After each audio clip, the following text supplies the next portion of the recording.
Napagsalang ni COA State Auditor Celine Del Ocampo sa witness stand sa nagpapatuloy na paglilitis kay Vice President Sara Duterte.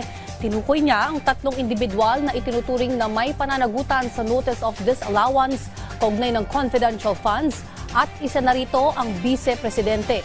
Yan ang ulat ni Bernard Ferrer live. Bernard?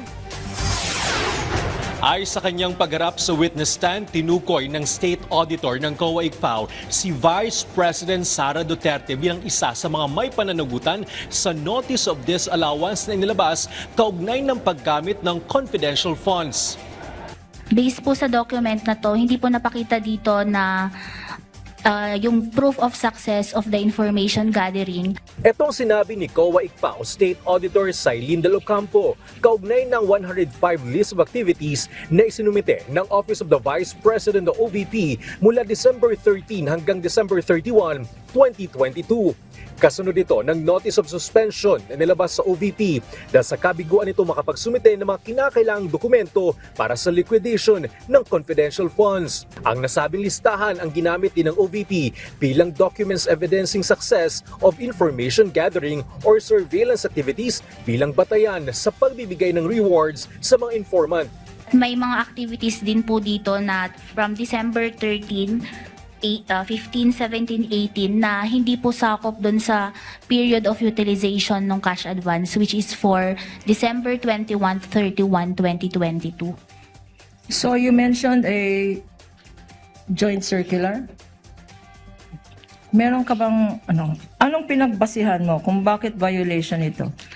Under po kasi sa Joint Circular 2015-01, kapag po ginamit ang confidential fund sa payment of rewards, subject po ito sa tatlong conditions. Ano yung mga condition na yun? First po, it should be approved by the head of agency.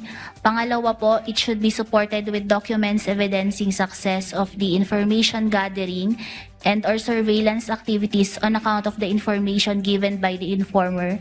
And yung last po is, it should be directly related sa confidential activities ng agency po.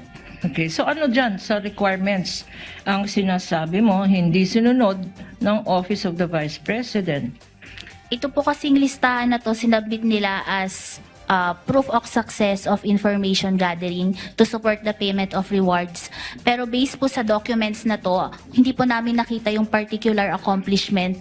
May ilang aktibidad din umano ang OVP na gumamit ng confidential funds pero hindi tumugma sa mga pinaggagamitan ng pondo. Dito po sa December 13, 2022, Department of Education 2022 Partners Appreciation Night in Mandaluyong City, Metro Manila. December 15 night. Sandali. Appreciation Night. Opo. Sa pagkaintindi mo, confidential activity ba yan? O nasa listahan ba yan Your Honor. ng confidential activities base sa joint circular?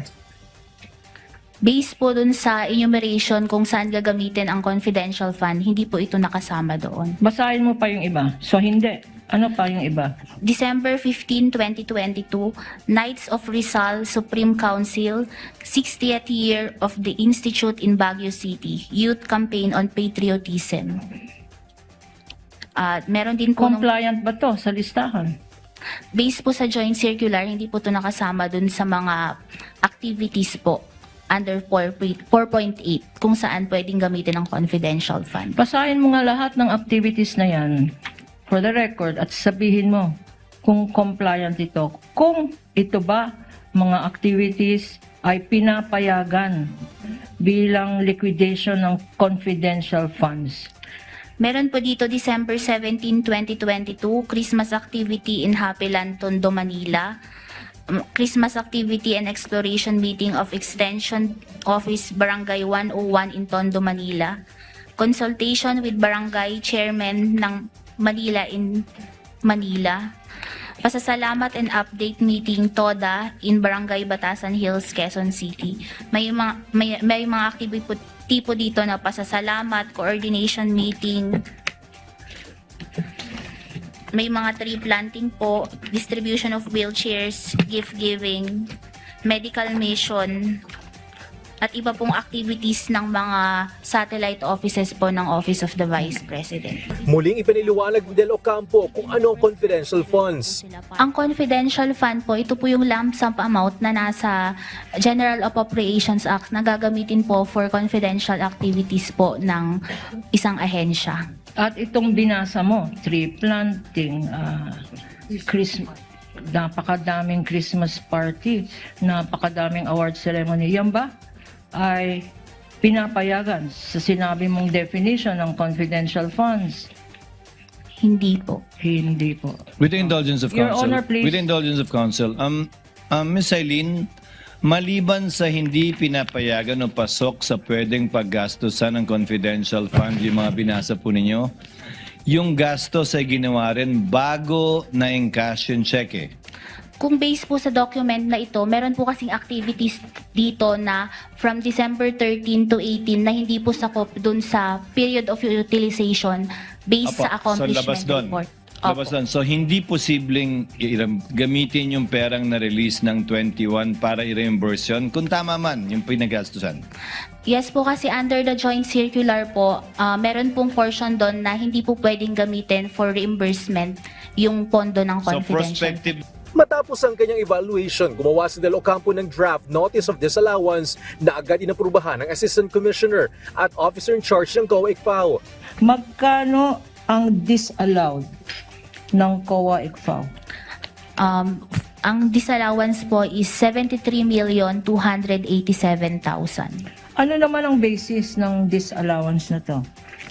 Ang disallowance po na to, binubuo po ito ng first, yung payment of rewards in the total amount of 69,787,000 plus yung 3.5 million for payments for tables and chairs, desktop computers, and printers. Muli ring nabigong OVP na makapagsumite ng mga resibo at iba pang katibayan para sa mga binili gamit ang confidential funds. Tinukoy din ni Del Ocampo ang tatlong personalidad na itunuring na liable o may pananagutan sa nasabing notice of disallowance.